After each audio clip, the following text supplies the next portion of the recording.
ہمیں نکال اس بستی سے جس کے رہنے والے لوگ ظالم ہیں. الذین وہ سب لوگ جو یقولون کہتے ہیں ربنا اے ہمارے رب اخرج یہ فعل امر ہے نکال نہ ہمیں من ہذہ اس سے ہذہ القریۃ اس بستی سے الظالم اہلھا جس کے رہنے والے ظالم ہیں. واجعل لنا من لدنک ولیا واجعل لنا من لدنک نصیرا اور ہمارے لیے اپنے پاس سے کوئی حمایتی بنا دے اور ہمارے لیے خاص اپنے فضل سے کوئی مددگار بھیج دے. واجعل یہ دیکھیں آخر میں جزم آیا ہے یہ فعل امر ہے اور بنا دے لنا ہمارے لیے من لدن کا تو اپنے پاس سے ولیہ کوئی دوست کوئی ہمدرد کوئی حمایتی. وجعل اور بنا دے لنا ہمارے لیے من لدن کا اپنے پاس سے نصیرا کوئی مددگار. یعنی ان کی یہ آہ و بکا تمہیں آمادہ پیکار کیوں نہیں کر رہی؟ ان پر ظلم ہو رہا ہے ان پر ستم ڈھائے جا رہے ہیں اور تمہارا حال یہ ہے کہ تم اپنے گھروں سے نکلنے کو تیار ہی نہیں ہو. ہم اپنے ملک میں اسلام قائم نہیں کر سکتے یہاں پر دین کے غلبہ اقامت کی کوئی جد و جہد نہیں کر رہے. ہمارے یہاں کفر کا نظام چل رہا ہے. اس کے مخاطب اہل ایمان ہیں اور اہل ایمان کا فرض یہ ہے کہ پہلے اپنے گھر کو درست کرو پہلے اپنے ملک کے اندر اسلام قائم کرو. لہذا جہاد کرنا ہے تو پہلے یہاں کرو جانے دینی ہے تو یہاں دو. یہاں پر طاغوت کی حکومت ہے غیر اللہ کی حکومت ہے. قرآن کے سوا کوئی اور قانون چل رہا ہے جبکہ اللہ کا حکم ہے کہ جو لوگ اللہ کے نازل کردہ قانون کے مطابق فیصلے نہیں کرتے وہی کافر ہیں وہی ظالم ہیں. تو لہٰذا پہلے ہمیں اپنے گھر کی حالت درست کرنی ہوگی. اور ہماری حکومت کیا کر رہی ہے؟ ان لوگوں سے دوستیاں کرتی پھر رہی ہے جن کے خلاف یہاں جہاد کا نعرہ بلند ہو رہا ہے جس میں جانیں دی جا رہی ہیں. بہرحال یہ تو ایک الگ معاملہ ہے. آیت تو اپنی ہی جگہ ہے. الذین آمنوا یقاتلون فی سبیل اللہ جب لوگ ایمان والے ہیں قتال کرتے ہیں اللہ کی راہ میں.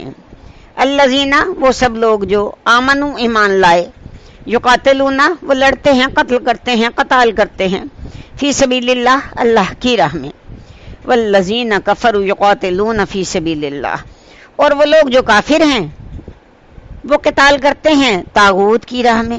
جنگ تو وہ بھی کر رہے ہیں جانے تو وہ بھی دے رہے ہیں. ابو جہل بھی تو لشکر لے کر آیا تھا اس کی تو ساری جد و جہد طاغوت کی راہ میں تھی. فقاتلوا اولیاء الشیطان تو تم جنگ کرو شیطان کے ساتھیوں سے یعنی تم شیطان کے حمایتیوں سے حزب الشیطان سے قتال کرو.